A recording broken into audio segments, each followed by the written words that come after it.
my daughter was then handed to me and she was put on my chest and I met her and they kind of cut the little tag off her feet. At that point, did you feel like that's over? Yes. Well, from my perspective, I was completely exhausted and I thought it was all fine. And my daughter had arrived and she was breathing and I heard her crying and it was all fine. And then what happened is I had a massive hemorrhage and started bleeding very heavily. And there's actually my husband who just saw all the sheets go red and was like, oh my God, what's happening? And then people running in and out of the room.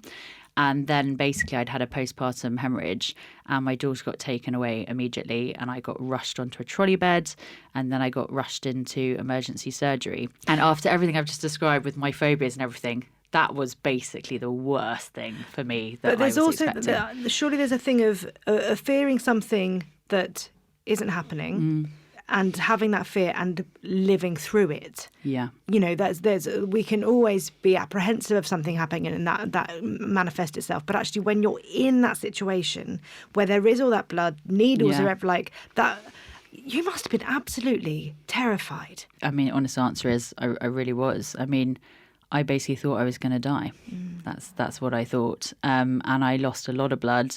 I remember being on the trolley and it going down the corridors and like bumping into the walls. And they actually like slid me onto the operating table.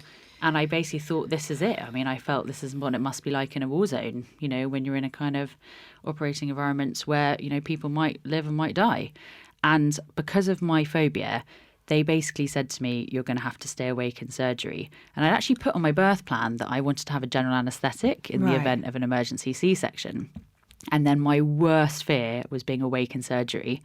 And they came and spoke to me and said, because of your epidural and the level of pain relief you've had, I was not allowed to have a general anaesthetic and I was going to have to be awake in surgery. And that was the one moment that I put my foot down and I refused to go into theatre without my husband, which is very unusual because for a C-section, your partner's always allowed in. But for emergency surgery, that's very unusual. And I actually said, I won't give my consent for you to operate without my husband being there.